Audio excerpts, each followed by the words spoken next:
1 сентября в Коми начнет работать новая мера поддержки для семей, имеющих 3 и более детей до 23 лет.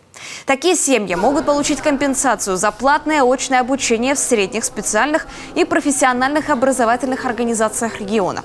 Компенсация 50% от стоимости обучения, но не более 25 тысяч рублей за учебный год. Обратиться может сам обучающийся или один из его родителей. Сделать это можно в течение учебного года или 1 месяца после.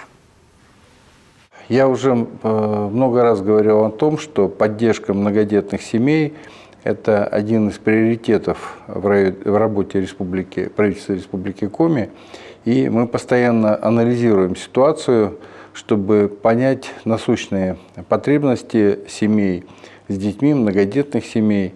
И исходя из этого вводим новые меры поддержки, которые призваны сделать жизнь таких семей более комфортнее и проще.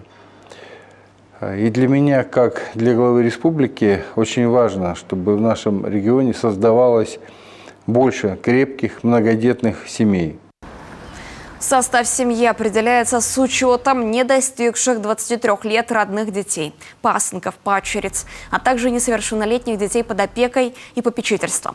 За назначением компенсации за 23-24 учебный год жители Коми могут обратиться в отдел соцзащиты не позднее 31 июля следующего года.